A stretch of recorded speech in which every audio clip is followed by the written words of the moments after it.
So I bought this nigga Jay-Z a bottle. Spent my last $150. And this nigga ain't even drink it. I ain't no groupie or nothing like that, man. Like, wait. Let me explain, because this is some of the most memorable things that ever happened to me. I know you see me on television, I know you see me on your YouTube, but you don't know me in real life, pussy nigga, you better play it cool. Never let your left hand know what your right hand finna do. This nigga study your every move, try to imitate what the fuck you do. Bitch, this is the gang, we don't fuck with you if I ain't feeling you. I've been on top since I started, bitch, and I ain't finna move. Little nigga, I've been a move since I've been in school, and I've been ready to get shit poppin' any. So, I was on the road with Nelly Furtado at the time. We was doing, some shows, and my homeboy, who was a background dancer for her at the time, we was all on the road, and it was his birthday. So we wanted to do something for his birthday, but unfortunately we was in a city that we really couldn't find nothing to do. A lot of times Nelly would have after parties and after the show, and she would do walkthroughs and appearances and things like that at different clubs to, make some extra money. A lot of times we didn't go because it was kind of like we wanted to find our own thing to do and kind of explore the city in that short amount of time that we had while we wasn't working. So we would go out to bars or do things like that. But on this particular night, we couldn't find anything to do, and it was his birthday. It was around March 9th or something like that, and we wanted to turn up. So we say, let's just go to the after party that Nelly having and just turn up there, so we can have a good time for your birthday. So we said, that's what we're going to do. So we got dressed, and went to the party, found the venue, went to the venue. We got in. We told everybody that we was on Nelly Furtado's list. They let us through, and they had a table set up for us. So we go. They bring us to our table, and we got a little table over here. Nelly's table was about 10 feet away from ours. She got a big section with this big table, and it's just people over there, other celebrities that was in the city, and people coming congratulating her, and fans and business partners and things like that. So we just low key over here on the side. We could see Nelly and them doing their thing, and of course it was some other people that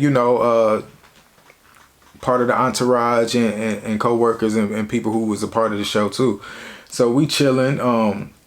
We order some drinks, come back to the table, and we sitting there, we sipping. We having a good time. Next thing you know, Jay-Z walks in, and my homeboy say, yo, that's Jay over there. And I look, I'm like, yeah, that is Jay-Z.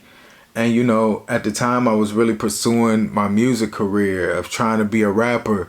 And, I had music with me. I always carried a CD with me just in case. Anybody from back in the day know, before the whole internet thing and thing blew up, you always had to make sure your music was with you, especially when you doing jobs on the road. You never know who you could run into or miss an opportunity. So, yeah, I'm like, yo, that's Jay. He like, yeah. I'm like, wow, you know what I'm saying? At the time, Rockefeller was the biggest record label that you could even possibly dream about signing with. They was on top, and Jay-Z was the man. So that was like a dream of mine to even be in the presence of Jay-Z, to even have the opportunity to, stand next to him. So in my mind, I'm thinking like, what am I going to do? I told my homeboy, I was like, yo, he was like, you going to say something to him? I was like, nah, man, like what I'm going to say to him? Like, I'm not about to walk over to Jay-Z and be like, yo. He was like, why not? I'm like, nah, man, like, I just can't. He was like, so my boy, he was always supportive, like with my music and stuff like that too, So he wanted me to do something, so I called my homeboy who I was in a rap group with at the time. His name was Homicide. So I'm talking to Homicide. I'm like, yo, you ain't gonna believe this, man. Jay-Z is right here, like 10 feet away from me, like right now. He like, for real? I'm like, yes, man. Like, I don't know what to do. He said, give him your CD. And I was like, give him my CD? Like, no, man. I can't walk up to Jay-Z and give him a CD. It was a thing with me, like, I had pride. But at the same time, I was professional too. You know, I respected the environment that I was in and the fact that I was with Nelly and I was part of her team. You know, it was just certain things that I wasn't going to do to do that, you know, and the fact that this wasn't a scene where it was like a whole bunch of outside people, it was industry people and things like that. So I just didn't feel like that was appropriate to just walk up to Jay-Z and say, yo, can you take my CD? You know, so, but I'm talking to him. He like, yo, you got to give him the CD. Like, come on. Like, and I was just like, nah. So he was pressing it so much that I walk up to Jay-Z to give my CD. I just like, look, man, I'm going to call you back. So I hung up on him, you know, and I'm sitting there. I'm thinking, I don't know how long he going to be there. I don't know. You know, he could have just been coming to say what's up and about to leave. So I had to think quick. So the bar service, the lady who was walking around, you know, taking people's orders and things like that, they bring bottles to the tables and, you know, bottle service. She's walking around. So I say, I got her attention. I told her to come here. So she comes over and she say, what can I get you? And I say, how much is a bottle of Moet? Now, at the time, Moet was like the popping thing. You know, everybody drank Moet this before, you know, Ace of Spades and, you know, all the other things. Like, this was the drink, you know, and she says $150 for a bottle of Moet. Like, I'm like, for $150? She like, yeah. So I said, bring me a bottle of Moet. I pull out my little debit card and give it to her. And she like, okay, I'll be right back. So she goes to get the bottle. And I'm sitting there like, I can't believe I just ordered a bottle of Moet. You know, at the time it was like $150 was a lot. You know, I'm a starving artist, you know, trying to do my thing, save up money. So she comes back about 10 minutes with the bottle and a bucket of ice in her hands and bringing it to me. So she goes to sit it down at my table and I say, nah, send that over to Jay-Z. So she look at me and she like, okay. So she picks it up and walks over there to Jay's table where he's sitting right next to Nelly. And she goes to put it down. Now I'm sitting back looking, you know, trying to act like I ain't paying attention, you know, but I still want to see his reaction when she give him the bottle. So she goes and sets it down and I see Jay look like, I ain't ordered this, you know, and this bitch looks dead at me and points like, and I'm looking like, oh, no, she ain't just pointing at me like, you know, and Jay look like, you know, then he does the head nod like, then he go, and I'm like, oh. Yo, she put me out there. Like, I didn't expect him to call me over, you know. When I did that, I was like, oh, shit. So my homeboy was like, yo, he calling you over there. You about to go over there? I'm like, yeah, man, what I'm going to do? Like, he calling me over. I got to go over there. So I get up, you know what I'm saying? I walk over there and I get to the table. I'm like, what's up? And he like, you bought me this? And I'm like, yeah, you know. He was like, oh, that's what's up. Don't nobody ever buy me nothing. And I was like, well, it's the first time for everything. And he was like, that's what's up. What's your name? And he reaches out his hand to give me a handshake. So I shake his hand and he's holding my hand while I tell him my name. And I have to bend over a little bit because it's loud. And I say, Triple Villain. And he said, who? And I said, Tripp, Triple Villain. And he was like, oh, Triple Villain, huh? And I was like, yeah. And he was like, and I was like, you know, then he lets my hand go. And I'm standing there. He takes the bottle and, how you do that? Pop it. I don't know how to make the sound, but y'all know, y'all get the point. He pops the bottle.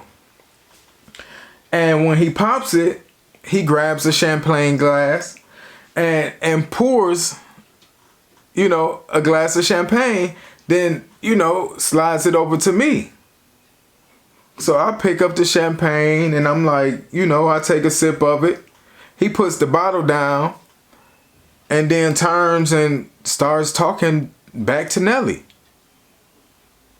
And I'm standing there for about 10, 20 seconds looking like a fool. Like he ain't turned back, say nothing to me. He was just like, all into the conversation. And I'm standing there looking like, taking sips of the champagne, like, okay, awkward as fuck. Like, what do I do now?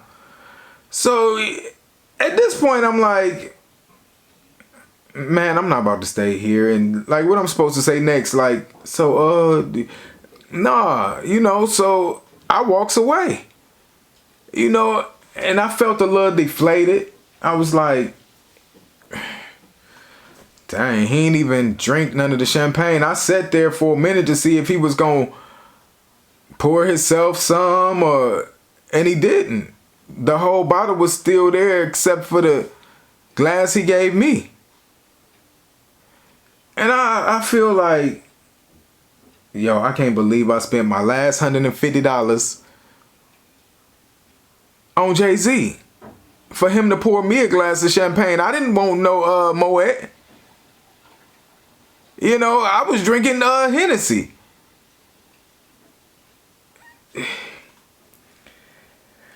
I didn't know what to do at that point. I was just like, my homeboy was like, what'd he say? I'm like, he asked me my name, asked me if I bought him the champagne. Then he popped the bottle and gave some to me, and then he just stopped talking. He was like, for real? I was like, yeah. He was like, oh, damn. He was like, you ain't give him your card or tell him you did me? And I was like, nah, I ain't even get to none of that. He was like, so I'm feeling the type of way. I got to get out my feelings like, did I get played, or I had to get out my feelings. It was my boy's birthday, so, I said, I'm going to just turn up and have a good time with him. We had some more drinks. I wanted to go back over there and grab that bottle of Moet, though. You know what I'm saying? Quiet as is kept. Like, if you ain't drinking it, thank you. And take it back. But, I kept it professional and cool. I let the little bottle stay over there all night. And did our thing. We turned up for a little while, then we left before everybody left, and that was that pretty much. I tried. But let me tell you how God works. The next day when I get on the tour bus, Nelly says, you bought Jay-Z a bottle? And I was like, yeah, bought him a little something. He was like, yeah. She was like, that was really nice. And I was like, thank you. She was like, he asked about you. And I was like, he did? And she was like, yeah, he asked, if I knew you. And I told him, you with us and you really cool and things like that. And I was like, oh, for real, thank you. That's what's up. So I felt a little bit better that he asked Nelly about me. And I was like, okay, well, at least he, asked about me. Yeah, that's better than just turning away and not saying nothing to me after I done spent $150 on you. So I was cool with that. I got over the whole little thing, few months later passed and I'm done, with Nelly. I'm back at home in Cleveland. And at the time, the Rock the Mic tour was going on. And I get a call. Ring, ring. Pick up the phone. I'm not like, hello? Who is this? It's somebody that works with Rockefeller. And they say, is this Tripp? I'm like, yeah. They like, oh, yeah, I'm so-and-so with Rockefeller Records. And, we got a show. We coming to Cleveland on so-and-so date. And we wanted to know if you wanted to come to the show. If you do, we'll have a couple of tickets for you. And we'll call and you can just pick them up before the show.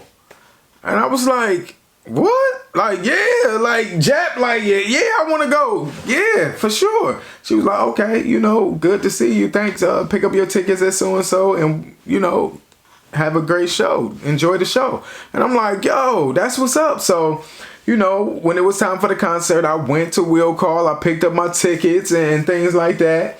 You know, and I was excited about the show. I go into the show and I run into some of the people from Rockefeller.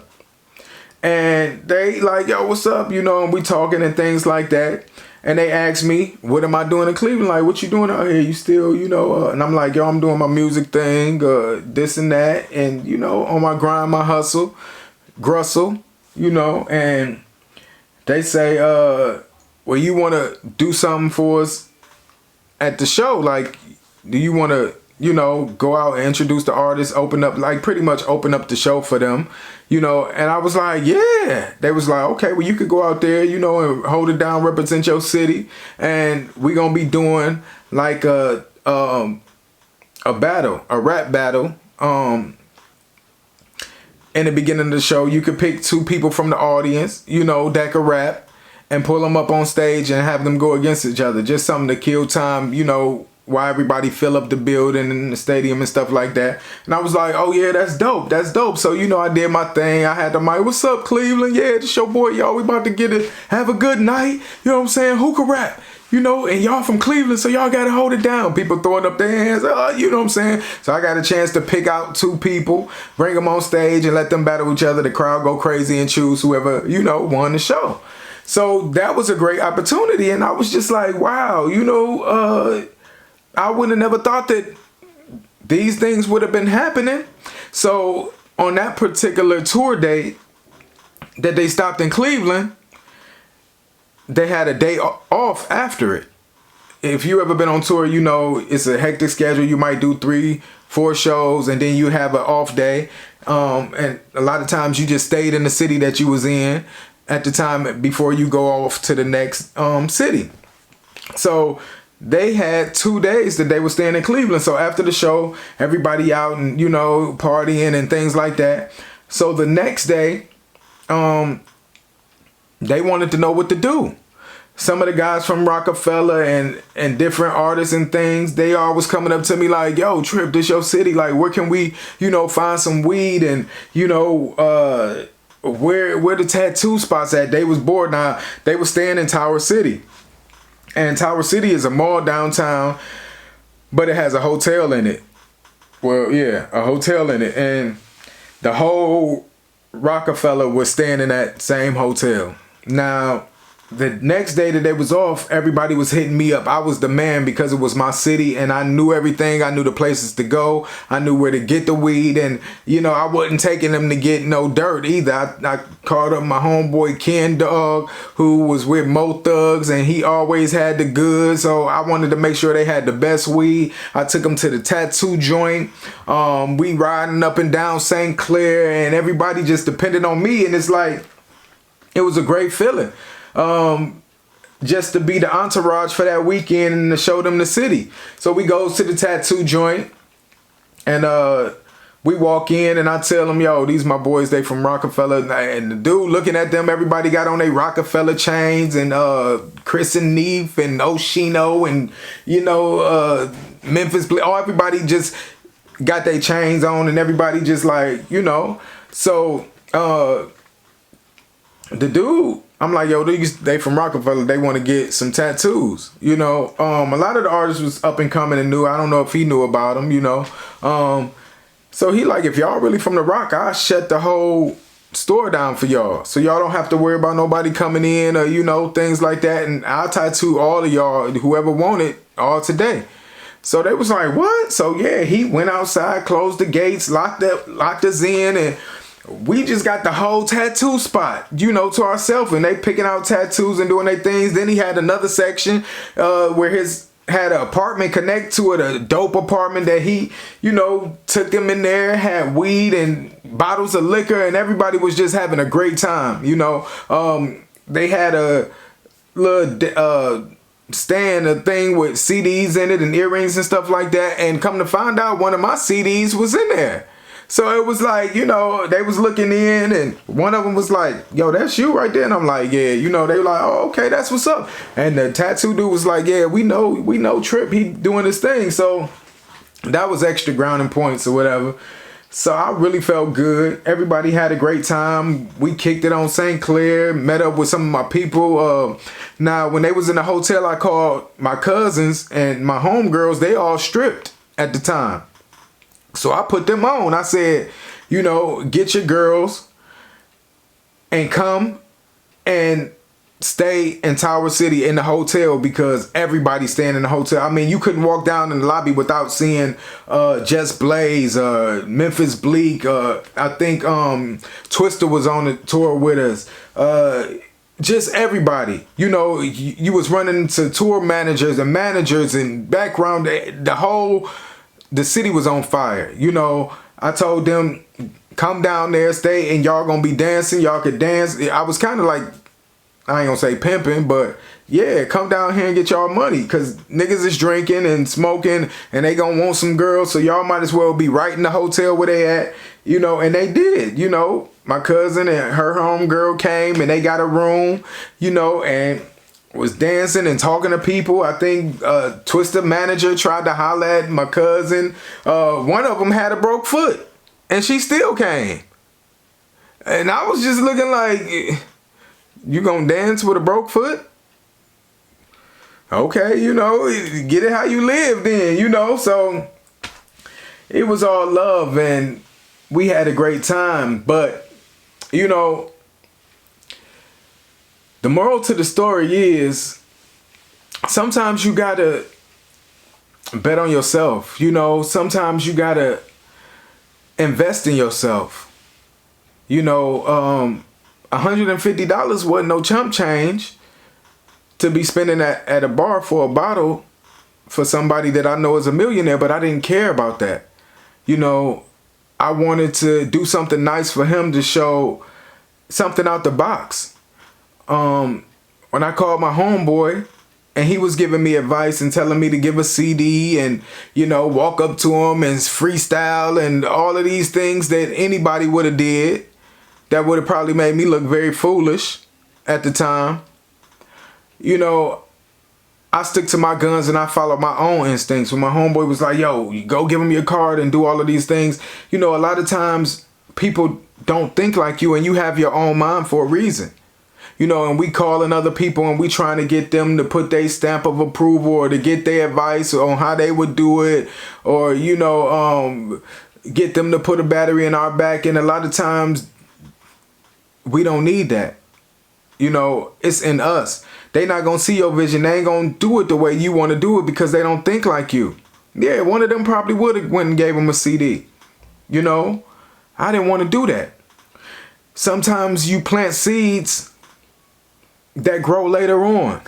You know, that whole thing, I was planting a seed.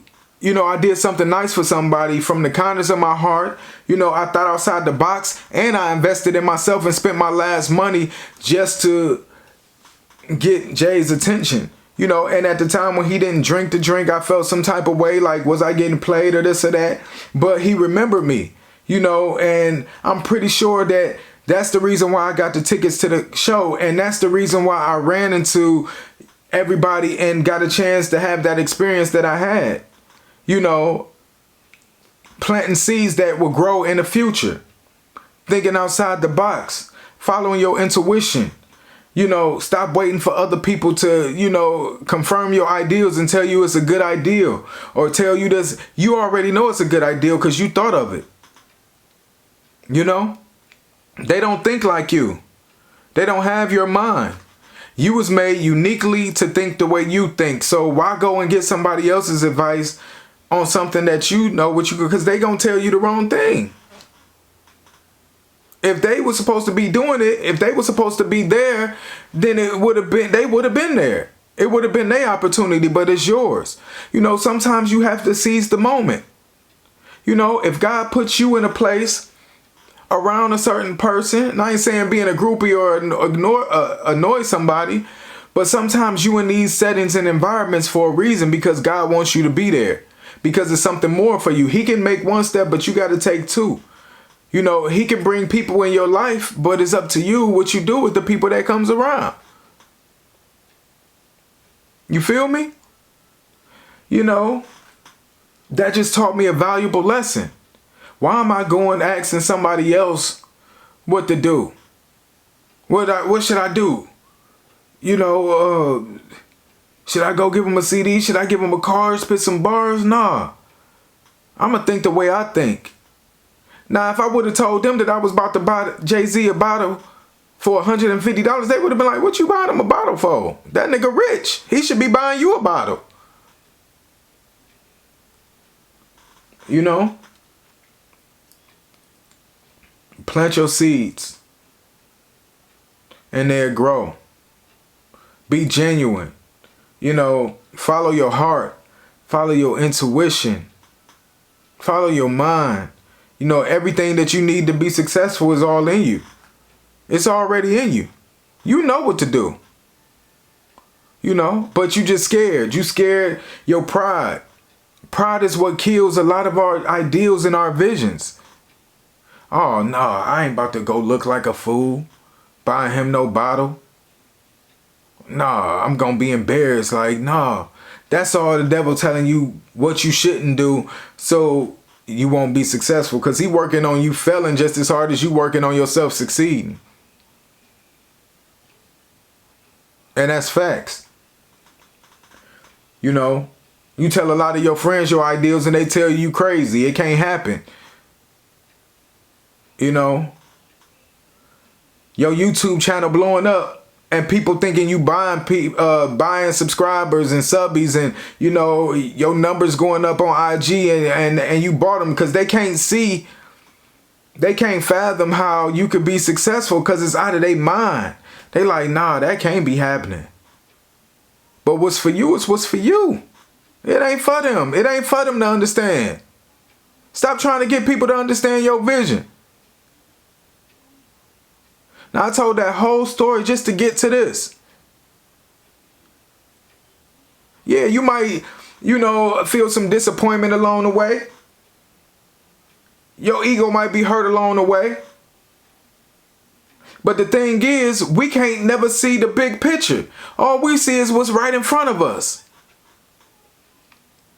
You know, we can only see what we can see from our peripheral vision and what's in front of us. How far as we can see. Some of y'all ain't got 20/20 vision, so you don't even see that far. You know, but God sees the big picture.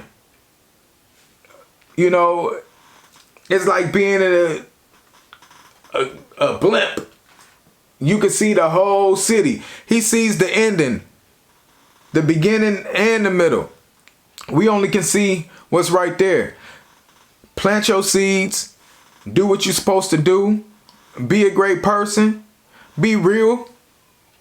You know, the fastest way to success is being 100% who you are. You know, you trying to please other people and changing up for this person and doing that. And, you know, by the end of the day, you a mixture of a whole bunch of different people that you've been trying to please instead of being yourself. How you gonna be successful when you trying to be somebody else when God made you to be you for a reason?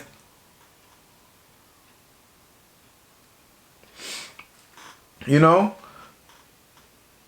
I planted a seed. Now, at the time, I didn't know I was planting a seed to be. I'm gonna keep it 100. I just was like, yo, did this nigga play me? You know, but it is what it is. You know. I planted a seed. The seed took some time to grow. It came back around full circle. And a great opportunity happened for me. You know, met some good people. Had a great time. And you just continue to plant seeds along the way. Your friends ain't got to think how you think. You don't need their confirmation. You don't need them to tell you that that's a great idea. Just do it. Do you and let them do them. Man, y'all want to get me started, man. Y'all said y'all wanted to hear some good story times. That's a good story time. I hope y'all pump this up like y'all pump up the other ones, or I'm going back to the same old story times that everybody want to hear. I got great things that happened in my life. You know? My life ain't all bad. I'm very blessed. And if y'all look at some of the other videos and things that I'm doing, you will see that. I'm just telling y'all about different things that happened in my life. But at the end of the day, everything that happens in your life is a blessing or a lesson. And you got to be thankful for both. Because you learned from one and you was blessed from the other one. It just makes me a better person. I can't be responsible for what fools do. All I could be responsible for is how I react to a situation. I'm a hood dude, so maybe my situations might be a little, you know, but it ain't nothing that I'm not used to. I was built to handle things that other people can't handle probably. You know what I'm saying? That's my life. I ain't ashamed of it. I'm proud of who I am. I'm a great man. You know, a lot of y'all just scared to, you know, speak y'all truth. It is what it is. It's your boy. You know what I'm saying? But, like I was saying, plant your seeds and your seed will grow like a chia pet. Holla at your boy, man. I'm out. Yeah.